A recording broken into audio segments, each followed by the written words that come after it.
we're coming to you live right here from inside the main build facility of Bubba's Exotic Motorsports. I'm Tom. Ladies man's at the base of the camera pounding. It's another beautiful sunny South Florida morning, and we all know the Master Bub entering stage right. Good morning, Bub. It's Friday. How are we doing today? Pretty good so far. So it has already been an incredibly busy day here at BEM. I think this is already the fourth car on the lift, and it is only 11 a.m. So that tells you what time we get here. Tells you what time. And every one of them has been serviced, ready to go, and just flowing out the door. A lot of great things in the works. A lot of wrecked Jeeps out front of here, broken axles, stuff laying on the ground. We actually had a message sent in to us about a lowrider Jeep someone saw out front of our shop and asked if we were doing a new thing. No, the axle is snapped in half and it's laying on the ground. I had a client when they pulled in yesterday. The client with this, I met with the client that you're building the Pro Touring Camaro with, Bub, yesterday. By the way, they're blown away by that car. The beautiful, I mean, just the icon, everything about it. The smoothed in firewall, Bub. Yeah. The you took in the factory seam weld that they did. You created that all the way through the front of the firewall. Just stunningly beautiful, man, all the way across the board. You know, that turned out really well. We'll do a show with that next week. That is on that 67 first gen Camaro that we've been doing more of a resto mod / pro touring build. Started off just doing a basic disc brake conversion, and it has gone from next to next to next to next to next, and now we're looking at a full pro touring build. So we love doing that kind of stuff for the clients. It is turning out incredible, and let me tell you, the before afters look insane. It does look crazy, doesn't it, Bub? And the client's blown away at just how beautiful that car looks, man. It's crazy. But we're going to talk a little bit about, by the way, ladies and gentlemen, around the world, our very good friend, Mr. Burt Reynolds, passed away yesterday. He had a heart attack here in the South Florida area. He lived right here along with a lot of the other celebrities right down the road. Mr. Reynolds was a friend of ours, and we're sad to see him go, Bub. Yep. He was actually filming a new Quentin Tarantino movie about Charles Manson, and they were noticing he was getting weaker and weaker and more frail. But we've seen the decline of his health over the last few years. Yeah, definitely over the last few years. So it's, you know, to say that it's something unexpected that's not really the case. You know, it's kind of one of those things where you just live it by the moment and kind of wait for it to happen. That's all you can do. You know, that's really it. It's, you know, it's unfortunate, but that's the way it goes. He's a great man, ladies and gentlemen. And you know what? He lived right here in the South Florida area. And by the way, Bob, I mean, what, 5 minutes down the road from our house here, from BEM headquarters here, there's a bunch of celebrities. They live right there on Jupiter Island right there. He was actually across on the intercoastal, across from the island. Lived there since what, 77 or something? I have no idea. Long time, man. Long time. But we just want to say, we want to send our prayers and thoughts. I think he's only survived by his sister anymore, isn't he, Bob? Possibly. So I don't know. I don't like to give out information I don't know, because then you get no, backstabbers. yeah, no. I'm just saying. I think that's what it was, Bob. I think know. it was only his sister. Over the years, that's all we came into contact with. So we wish Mr. Reynolds well. Thank him for all the years of acting and entertaining. He was Hollywood's leading man for 5 years in a row. Highest paid celebrity at one time, man. Yep. Really good guy. But what do we have right here? You do a lot of GM cars. You do a lot of Ferraris, Maseratis. And up in the Northern Virginia area where we opened the business, we always knew spring was coming because we would get flooded with what kind of cars, Bob? Ford Mustang. We would get hammered. Yeah, they're very popular. So this is one of those, I would say, for a lot of people, iconic rides. This is what was considered, and not many people considered these things third gens. That was typically used more in the GM side with the Chevrolet Camaros, the Firebirds, first gen, second gen, third gen, fourth gen, fifth gen, you know, sixth gen, etc. Mustangs, in that Mustang cult, they weren't really considered by their generation. You just kind of said your year range, or in this case, the nickname of Fox Body. So that actually went to this year range, which was a third generation of the Mustang model line from Ford Motor Company. That was from 78 to 93. The earlier models of that, going 78 to 86, were a little bit more on what I would say the ugly side, with like the 4 headlights in the front. They didn't look too smooth. This thing going from 87 to 93, so a 6-year run. This was my style and personal preference of that body style. They redesigned the front end of these things. They went with more of an aerodynamic style headlight assembly and, you know, marker lamp assembly set up in the front bumper. They went to that rounded style fog light, you know, depending on if it was a GT model or an LX, this one being an SVT Cobra. Yes. So this kind of was the Mac Daddy of that period, which was a tire shredding 235 horsepower. Isn't that crazy? And at that time, it was competing with the Chevrolet Camaro, Bob. And you know, you're a big Camaro guy. You're a big car guy all the way across the board. You know all of these cars and their platforms and the way they're designed because you've put your hands on so many of them. The differences were huge between the LS motor and the 5-liter and all of that. Take us a little bit through that. Well, so it's, you know, these things were, man, when these cars came out, they were optioned with originally you could get a 4-cylinder, you could get a V6. The 4-cylinder literally starting in like the 80 horsepower range. I believe it was like 85 horsepower, the little 2.3s. Now you know that that 2.3 is back as an EcoBoost. It's an EcoBoost motor, man. Factory coming Baller. out at over 410 foot-pounds of torque, being 2.3 turbocharged. That's a massive number for a little 4-cylinder inline motor. So had you have had that back then, or even took a brand new EcoBoost motor today and stuck it in one of these, you would have an animal, you know, at that kind of number before you even start doing mods. Before you did anything, man. So these things, you know, you could get them offered in a 4-cylinder, a 6-cylinder, and the premium style design, which is of course the go-to in these things, and probably what 90% of these was built with.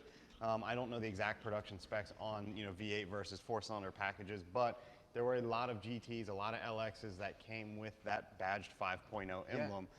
Vanilla Ice, rolling in his drop top, right? Of course, you got to have the 5.0. That's right. You remember that? So Ice baby. Yeah. So I'll tell you what, man. And he's got a few of these things just down here in South Florida, white ones. So a lot of fun can be had in these cars, and there are a lot of mods that can be done to them.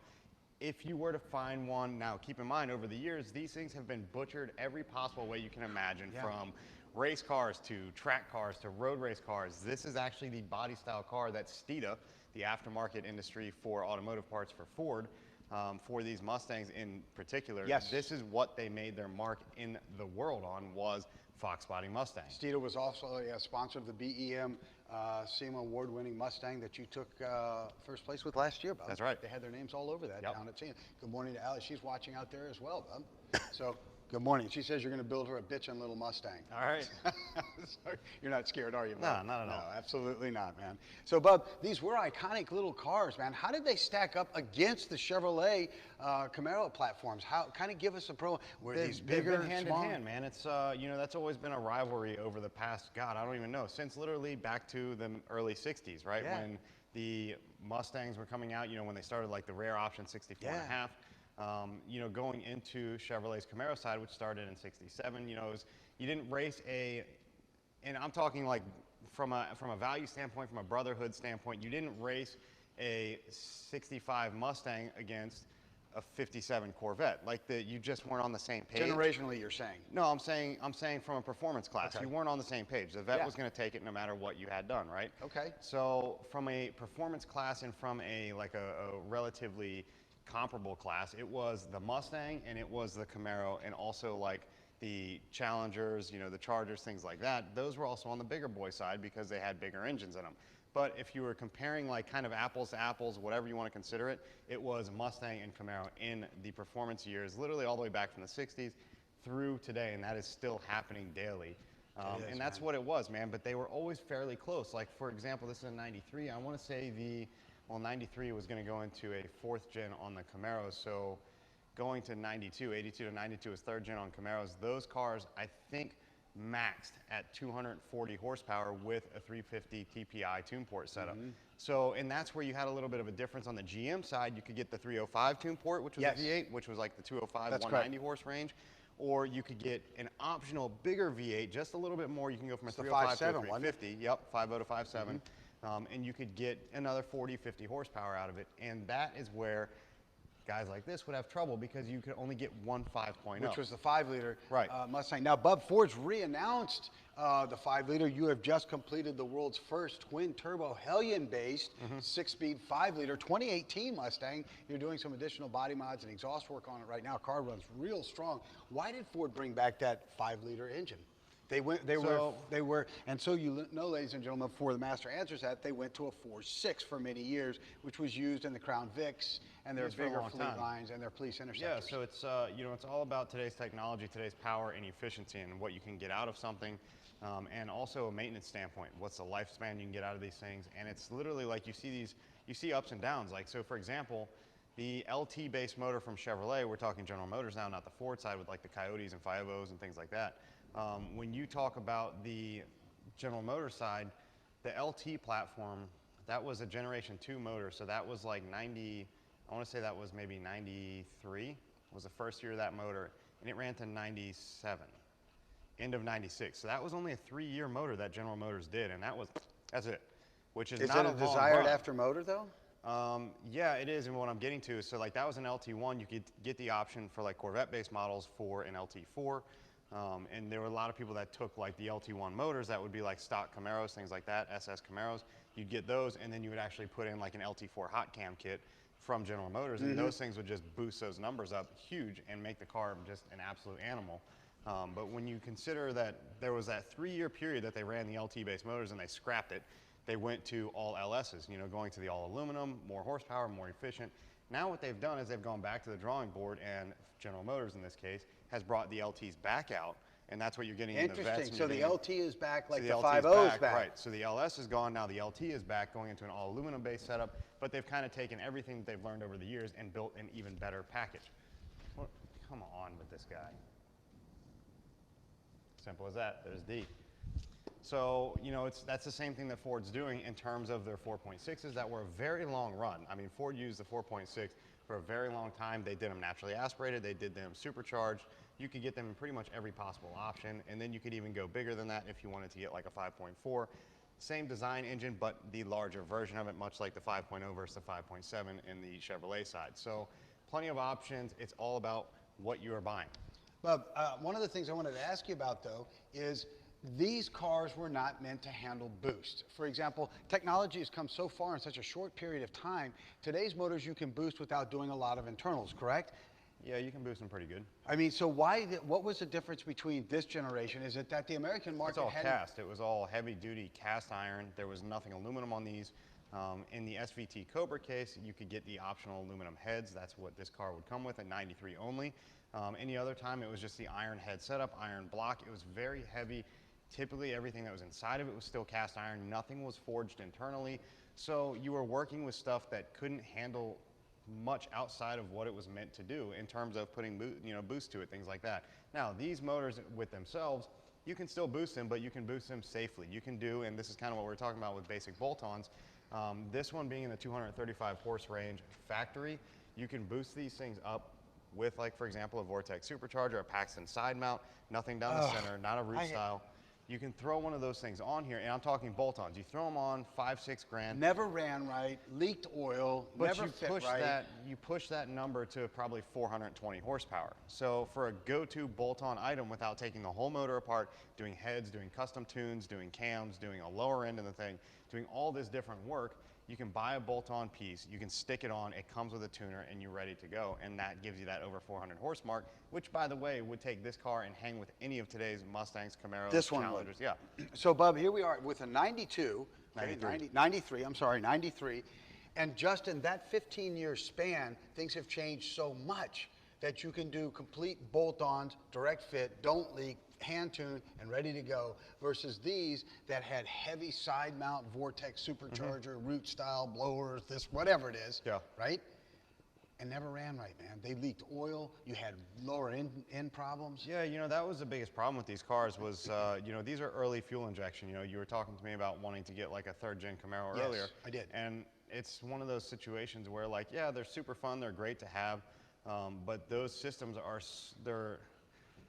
they hadn't figured out exactly yet, and I'm saying everyone in terms of the fuel injection marketplace hadn't really figured out how to individualize these sensors and make everything go back to one brain and let the brain figure it out in terms of how to make the motors run properly, so efficient, reliably, things like that.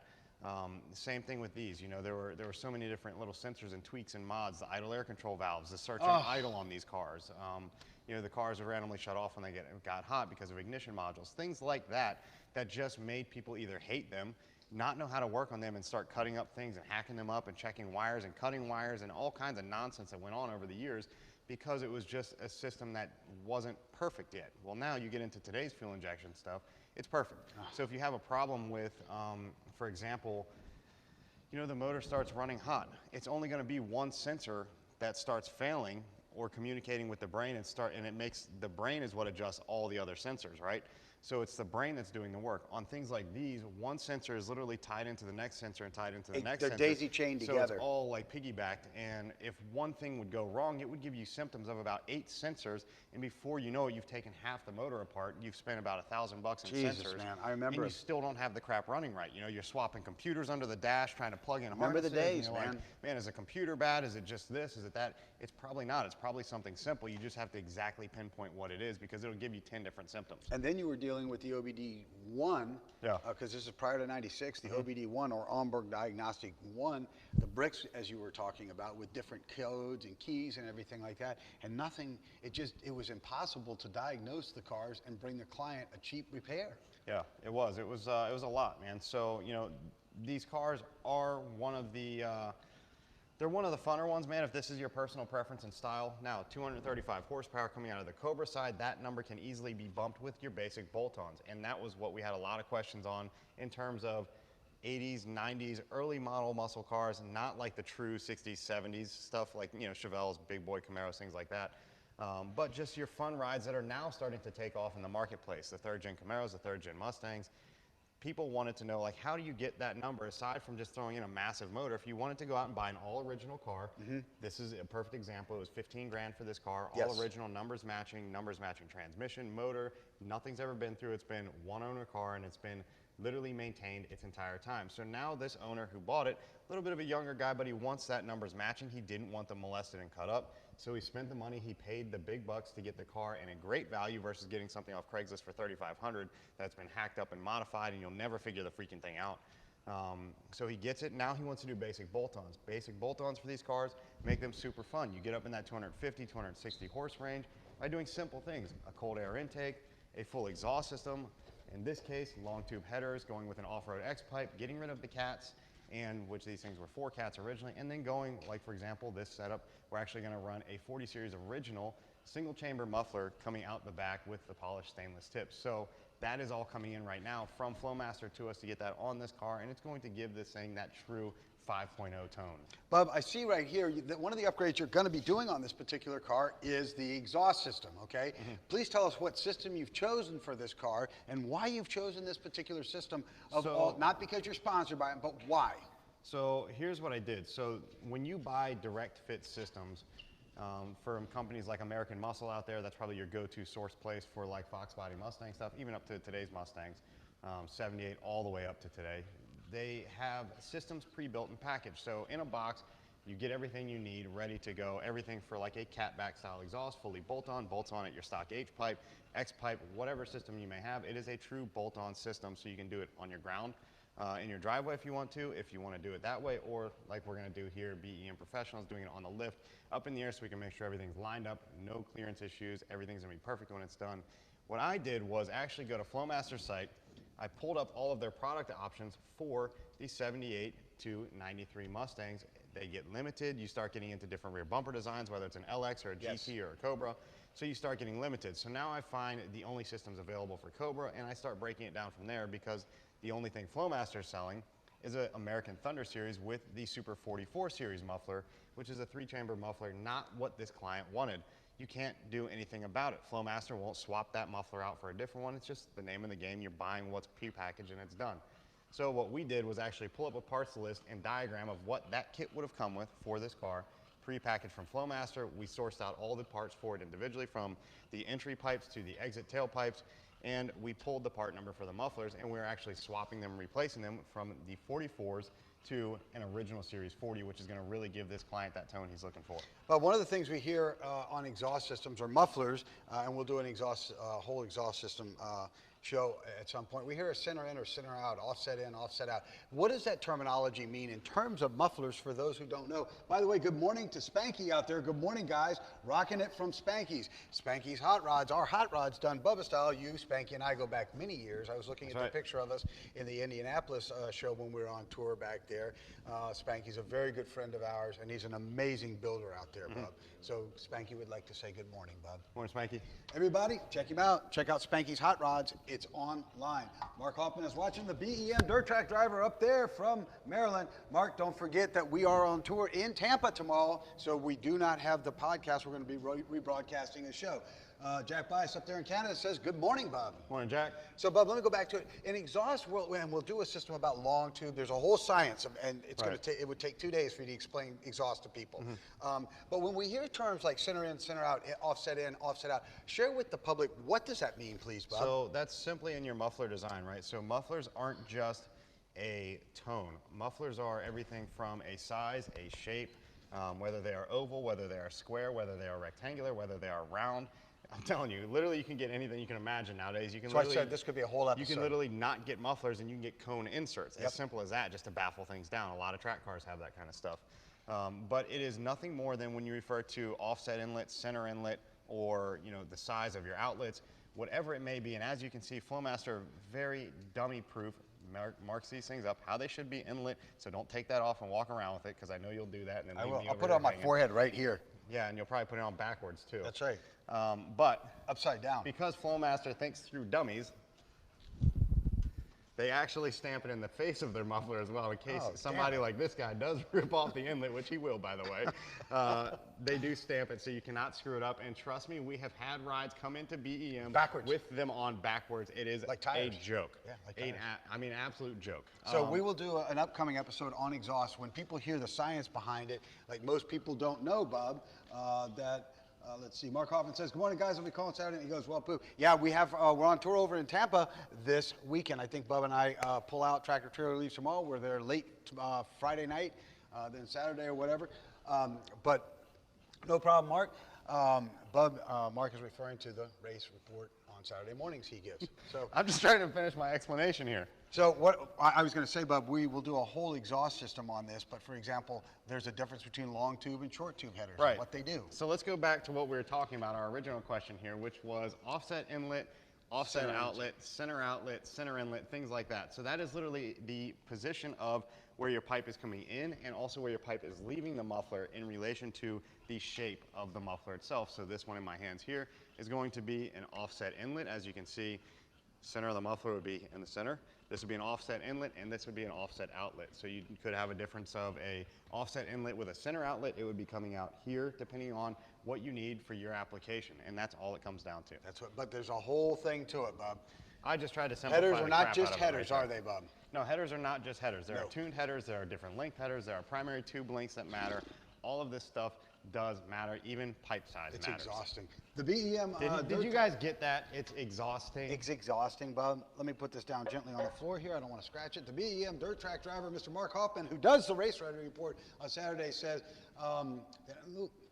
in lieu of Saturday, let's see, real quick, we got the 2018 points champ race once again in the hobby stock. Again, third place points in the sticky stock class. Yes, Mark's tearing it up there, man. It's coming. Time for them to end up that season up there. It's getting to be October, September up there, right, Bub? We're in New York, I think, in October, aren't we? Mid-October up there. Something like that. Yeah, I'm going to roll through the leaves.